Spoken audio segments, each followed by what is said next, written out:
গ্রামের মানুষ এক সপ্তাহ বাজার না করেও খুবই সুন্দরভাবে কিন্তু তাদের দিনটা পার করতে পারে। দেখেন কত সুন্দর কচু শাক হয়ে রয়েছে, তার নিচে কত সুন্দর লতি হয়ে রয়েছে। দেখেন আমি দেখে এত সুন্দর লাগতেছিল, তার জন্য তুলতেছিলাম। গ্রামের মানুষ এরকমই মনে করেন, দেখা যায় অনেক সময় সবজি যারা করে তো করে, আর যারা সবজি ক্ষেত না করে তাদের দিনটা সুন্দর পার হয়ে যায়। এরকম দেখা যায় গাছের নিচে এরকম এক একে কচু হয়ে থাকে, আবার দেখা যায় লতি হয়ে থাকে। দেখেন মশলা দিলে কত সুন্দর লতিগুলা আমি তুলতেছিলাম, এগুলা কিন্তু একা একাই হয়ে রয়েছে। তার জন্য বলতেছি গ্রামের মানুষ কিন্তু অনেক সময় দেখা যায় অনেক ধরনের শাক লাগায় বা অনেক কিছু করে, নিজেদেরটা নিজেরাই করে খায়। এর জন্য বলি গ্রামের মানুষ থাকলে ঢাকা শহরে যেরকম এ কয়টা কচু শাক কিনতে গেলেও 10 টাকা করে একটা মুঠা কিনতে হয়, আর এখানে দেখেন লতিগুলা কত সুন্দর টাটকা লতি, কতগুলা লতি উঠাইছি এরকম ইয়ের থেকে।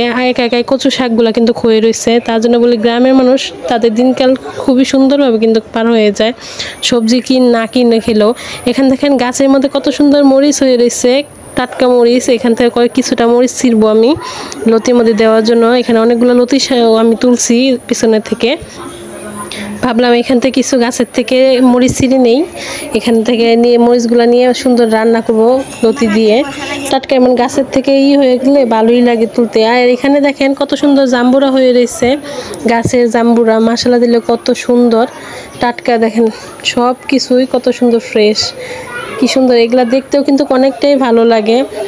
এখান থেকে আবার দেখা যায় আপনার মশলা দিলে অনেকগুলা জাম্বুরা গাছের মধ্যে হয়ে রয়েছে। আমি সাইডের থেকে ভিডিও করতেছিলাম, ভিডিওতে তো পুরোপুরি কি স্পষ্ট হয় নাই, একটু ঘোলা দেখাচ্ছিল, কিন্তু খুবই সুন্দর গাছটা ভরা জাম্বুরা ছিল। জাম্বুরাগুলো একবারই কিন্তু ছোট ছিল।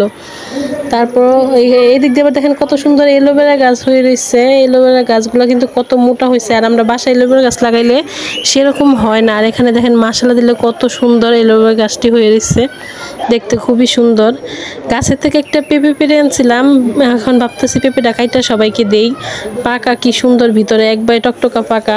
এতে সবাইকে রোদ্রের থেকে, যেহেতু আমরা সবাই আসছি বাইরে গেছিলাম সবাই, এর জন্য ভাবলাম একটু পেঁপে কেটে সবাইকে দেই খাক, খুবই ভালো লাগতেছিল। এখানে আবার গাছের মধ্যে আপনার কাঁঠাল হয়ে রয়েছে অনেকগুলা, একবারে অনেকগুলা কাঁঠাল ধরছে। আমি ভাবলাম একটু ভিডিও করে দেখাই।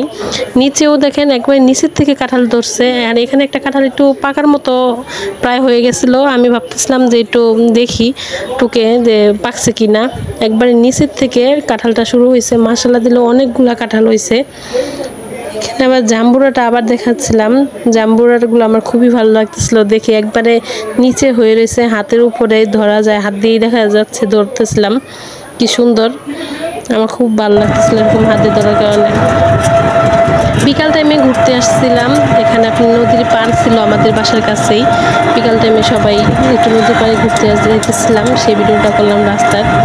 বিকাল টাইমে আপনার নদীর পাড়ে যে সবাই মিলে একসাথে ফুচকা খাওয়া হয়েছে, সেই ভিডিওটা পরে এক সময় দিব। খুবই ভালো লাগলে অবশ্যই আমার পেজটাকে সবাই সাপোর্ট করবেন, পাশে আছে।